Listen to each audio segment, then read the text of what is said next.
Le peuple demande la justice sociale. C'est derrière ce slogan que 150 000 Israéliens ont manifesté samedi soir dans une dizaine de villes du pays. Une mobilisation sans précédent alors que le mouvement social s'amplifie de jour en jour en Israël. À Tel Aviv, foyer principal de la contestation, 80 000 personnes ont défilé du boulevard Rothschild jusqu'au musée d'Israël où plusieurs artistes ont chanté ou prononcé des discours. Les manifestants maintiennent donc la pression sur le gouvernement afin de faire baisser le prix du logement. La grogne, qui touche également les médecins, s'est étendue à d'autres secteurs.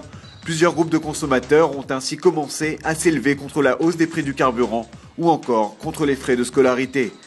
Ce dimanche, en marge des manifestations, le directeur des finances, Chaim Shani, a présenté sa démission.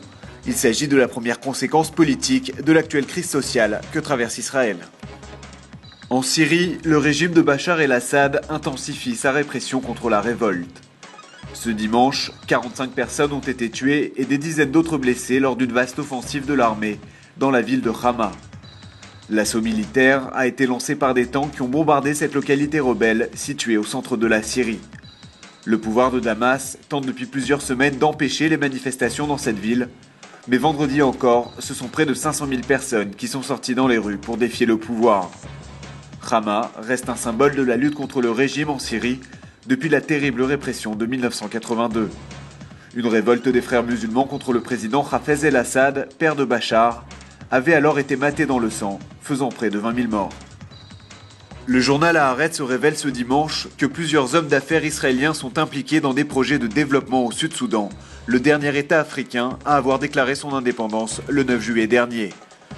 Via la société Yarok 2000, Tamir Gal et Rafi Dayan ont ainsi proposé au gouvernement de Djouba un vaste plan d'assistance agricole. Ce plan prévoit notamment l'établissement de cultures de fruits et de légumes, ainsi que l'élevage de volailles et un abattoir. Prévu pour 2012, il doit permettre à terme au Sud-Soudan d'assurer une indépendance agricole et de subvenir aux besoins de sa population. Dans le même registre, on apprend également que des communautés agricoles, à la manière des kibboutz, seront prochainement établies pour les anciens soldats soudanais déployés à la frontière avec le nord du Soudan. Plusieurs dizaines de milliers de personnes ont participé vendredi à Jérusalem aux funérailles d'Eléazar Abou Hatzera, une importante figure rabbinique. Son assassinat dans la nuit de jeudi à vendredi avait provoqué une très vive émotion en Israël. Âgé de 70 ans, ce rabbin kabbaliste était connu pour ses dons de guérisseur.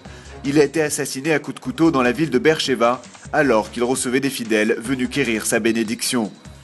Asher Dahan, le meurtrier présumé, âgé de 42 ans, avait déjà consulté le rabbin à plusieurs reprises concernant des démêlés familiaux. Il a été maîtrisé par des élèves du rabbin, livré à la police et placé en garde à vue. L'UNRWA, l'organisation onusienne en charge des réfugiés palestiniens, organise actuellement des jeux d'été pendant les 6 semaines de vacances. Au total, quelques 250 000 enfants palestiniens vivant dans la bande de Gaza sont pris en charge et répartis dans 1200 camps à travers le territoire palestinien. Ces festivités sont l'occasion de records du monde homologués. Ce week-end, 8000 Palestiniens, garçons et filles, âgés de 10 à 14 ans, se sont réunis sur une plage de Gaza où ils ont déployé près de 4000 cerfs-volants aux couleurs du drapeau palestinien. Parmi les slogans arborés, on pouvait lire des appels à la fin du blocus de Gaza et à la paix avec Israël.